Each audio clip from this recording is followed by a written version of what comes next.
A'udzu billahi minasyaitonir rajim. Bismillahirrahmanirrahim. Assalamualaikum warahmatullahi wabarakatuh.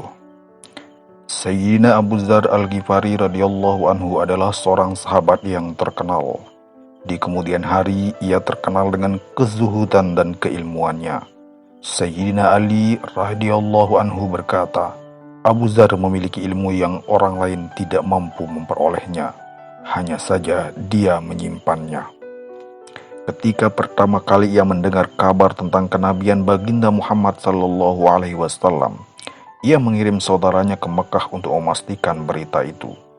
Kepada saudaranya ia berkata, apabila ada orang yang mengaku telah datang wahyu kepadanya dari langit, selidikilah keadaannya dan dengarkanlah baik-baik perkataannya.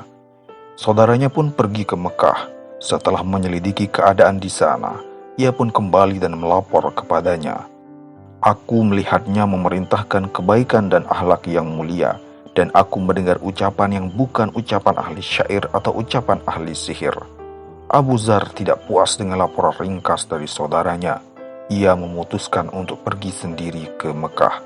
Setibanya di sana, ia langsung menuju Masjidil Haram. Ia belum mengenal baginda Nabi sallallahu alaihi wasallam. Ia berpikir, tidak aman jika menanyakan tentang baginda Nabi sallallahu alaihi wasallam kepada orang-orang. Maka hingga petang, ia masih terus tinggal di Masjidil Haram dalam keadaan seperti itu. Ketika hari sudah mulai gelap, Sayyidina Ali radhiyallahu anhu melihat ada seorang musafir asing.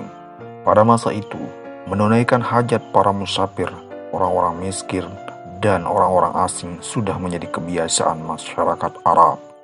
Sayyidina Ali radhiyallahu anhu pun membawa musafir itu ke rumah dan menjamunya. Tetapi Sayyidina Ali radhiyallahu anhu merasa belum waktunya bertanya mengenai siapa dan apa maksud kedatangannya. Musafir tersebut juga tidak mengemukakan maksudnya kepada tuan rumah. Pagi harinya ia kembali ke masjid. Sepanjang hari keadaan tetap seperti itu.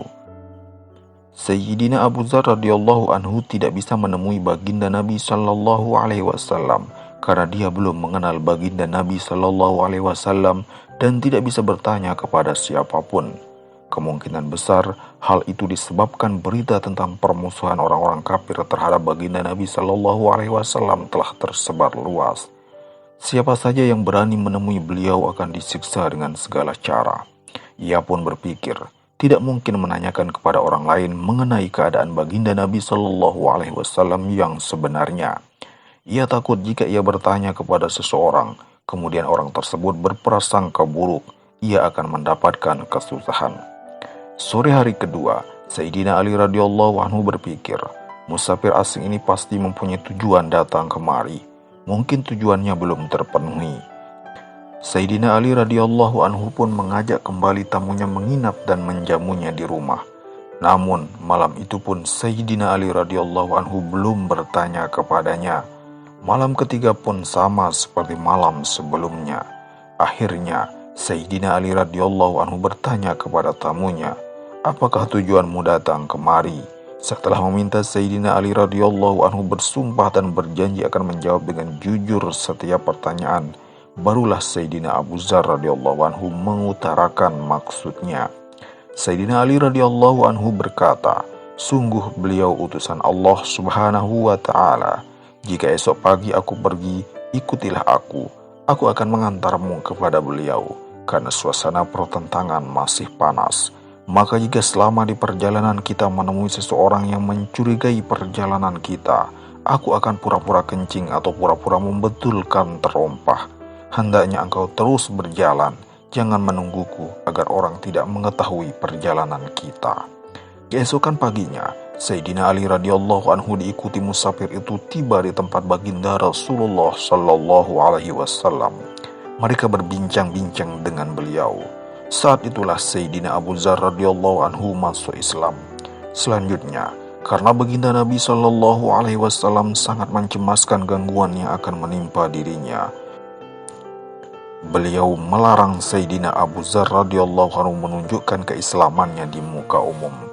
Baginda Nabi sallallahu alaihi wasallam bersabda, "Pulanglah kepada kaummu dengan sembunyi-sembunyi dan engkau boleh kembali lagi jika kami telah mendapatkan kemenangan." Sayyidina Abu Dzar radhiyallahu anhu menjawab, "Ya Rasulullah, demi zat yang nyawaku berada di tangannya, aku akan mengucapkan kalimat tauhid ini dengan lantang di tengah kerumunan orang-orang yang tidak berilmu itu." Lalu ia langsung menuju Masjidil Haram dan dengan suara lantang ia berseru, "Asyhadu an la ilaha illallah wa asyhadu anna Muhammadar Rasulullah." Aku bersaksi, tiada yang berhak disembah selain Allah, dan aku bersaksi Muhammad adalah utusan Allah. Selanjutnya, orang-orang menyerangnya dari segala arah. Tubuhnya terluka berat, bahkan ia hampir saja menemui ajalnya. Paman baginda Nabi Shallallahu Alaihi Wasallam, Abbas, yang ketika itu belum memeluk Islam, melindungi Sayyidina Abu Dzar radhiyallahu anhu dengan membaringkan tubuhnya di atas tubuh Sayyidina Abu Dzar radhiyallahu anhu dan berkata kepada mereka, "Kezaliman apa yang sedang kalian lakukan? Ini seorang dari kabilah Ghifar. Kabilah ini menetap di jalan menuju Syam. Perdaganganmu dan segala urusan kalian adalah dengan negeri Syam. Jika ia mati, maka jalan lalu lintas ke Syam akan tertutup." Ucapannya itu menyadarkan orang-orang yang memukulinya. Memang benar, semua kebutuhan mereka datang dari Syam. Jika jalur itu tertutup, berarti bencana bagi mereka. Akhirnya mereka melepaskannya. Hari kedua, dengan suara lantang, Sayyidina Abu Dzar radhiyallahu anhu mengulangi perbuatannya, menyerukan kalimat tauhid di hadapan orang banyak. Orang-orang tidak tahan mendengar kalimat tersebut, mereka langsung menyerangnya lagi. Hari itu, Sayyidina Abbas radhiyallahu anhu jugalah yang mengingatkan kaumnya bahwa jika ia mati, maka jalur perdagangan mereka akan tertutup. Faedah dari kisah tersebut dituliskan, meskipun baginda Rasulullah Shallallahu Alaihi Wasallam telah menyuruh Sayyidina Abu Dzar radhiyallahu anhu menyembunyikan keislamannya, tetapi Sayyidina Abu Dzar radhiyallahu anhu tetap menampakkan keislamannya secara terang-terangan karena semangat dan gelora hatinya. Tindakannya itu untuk membela yang hak.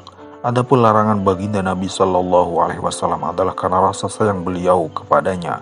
Beliau khawatir Sayyidina Abu Dzar radhiyallahu anhu tidak mampu menanggung resikonya. Tidak mungkin para sahabat radhiyallahu anhum menentang perintah baginda Nabi Shallallahu Alaihi Wasallam. Mengenai hal ini akan dijelaskan dalam bab selanjutnya. Dalam menyebarkan agama, baginda Nabi Shallallahu Alaihi Wasallam sendiri telah banyak menanggung penderitaan.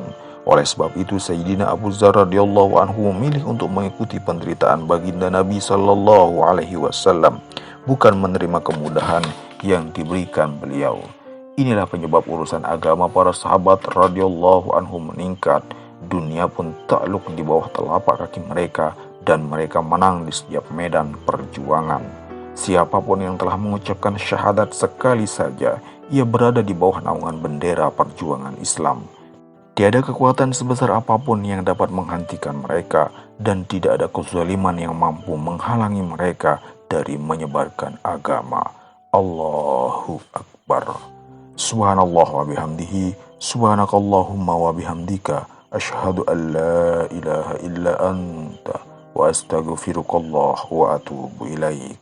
Sallallahu ala sayyidina Muhammad. Allahumma salli ala sayyidina Muhammad.